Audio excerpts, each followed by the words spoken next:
দর্শক আসসালামু আলাইকুম।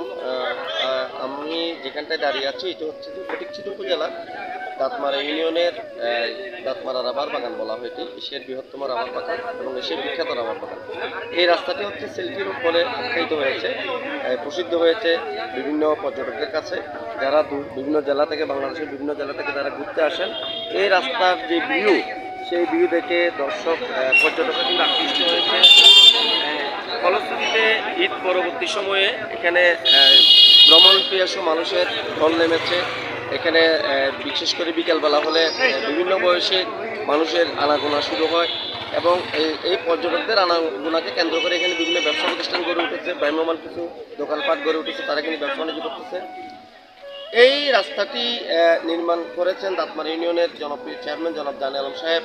তিনি স্থানীয় সরকার মন্ত্রণালয়ের আন্ডারে এই রাস্তাটি নির্মিত হয়েছে। এটি নির্মাণের ফলে মূলত এই সড়কটি সেলফি রোড হিসেবে সুনাম অর্জন করে, খ্যাতি অর্জন করে এবং এখানে বাংলাদেশের বিভিন্ন জেলা থেকে যারা ভ্রমণ পিপাসু বা ভ্রমণ পিয়াসী পর্যটকগুলি তারা এখানে ঘুরতে আসে, তাদের ফ্যামিলি নিয়ে আসে, কেউ বন্ধুবান্ধব নিয়ে আসে। প্রতিদিন এখানে মানুষের আনাগোনা হয়।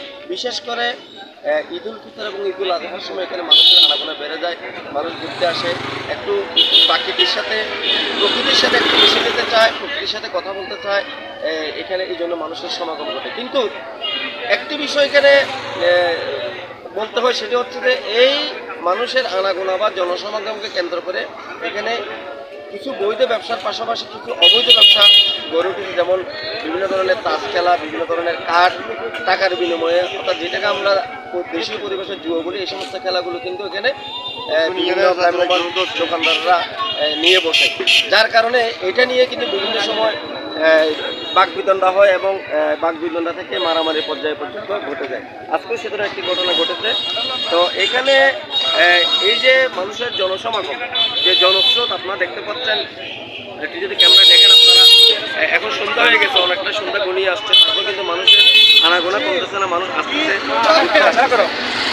এই সড়কটিকে কেন্দ্র করে দাঁতমারা আরও একটি সেলফি রোড রয়েছে, যেটা হচ্ছে যে হিয়াপুর বহিরা সড়কের প্রবেশপথ, হিয়াপুরের প্রবেশপথ, সেখানেও কিন্তু পর্যটকদের সমাগম হয়। তবে এই রাস্তা যদি বেশি হয়, স্থানীয় এবং পর্যটক যারা, তাদের দাবি হচ্ছে যে এই সেলফি রুটকে কেন্দ্র করে মানুষের নির্বিঘ্নে নিরাপদে যাতায়াত বা নিরাপদে ভ্রমণ বা নিরাপদে ঘোরাফেরাটা আরও নিশ্চিত করার জন্য এখানে অন্তত বিকেলবেলা যে দুপুরের পর থেকে সন্ধ্যা অবধি যদি টহল পুলিশ বা বিজিবির টহল জোরদার করা হয় বা একটি টহল চৌকি বসানো হয়, তাহলে এখানকার যে সমস্ত মানুষ ভ্রমণ করতে আসে বা বিভিন্ন ফ্যামিলির বিভিন্ন সদস্য নিয়ে, তাদের নিরাপত্তা নিশ্চিত হবে। এদের নিরাপত্তা নিশ্চিত হওয়ার পাশাপাশি যে সমস্ত অবৈধ দোকানগুলো, অবৈধ ব্যবসাগুলো এখানে করার প্রচেষ্টা চালায় একটি দুষ্টচক্র, সেটিও বন্ধ হবে। আমরা চাইবো আমাদের এই সেলফি রোডকে আরও সুনাম অর্জন করুক, আরও খ্যাতি অর্জন করুক। এটির খ্যাতি আমাদের দেশের গণ্ডি ছাড়িয়ে বিশ্বের বিভিন্ন দেশে ছড়িয়ে পড়ুক, বাইরের পর্যটকরা এখানে ঘুরতে আসুক। এখানে ঘুরতে আসলে আমাদের এলাকার একটা ঐতিহ্য বেড়ে যাবে, সুনাম বেড়ে যাবে এবং মানুষের নিরাপত্তা যাতে নিশ্চিত হয়।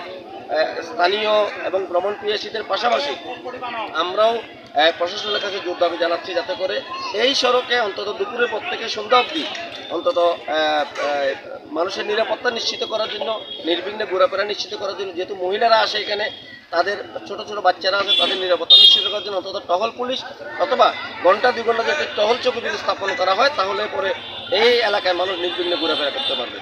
আবু মুসা জীবন, গ্লোবাল বাংলা, ফটিকছড়ি, চট্টগ্রাম।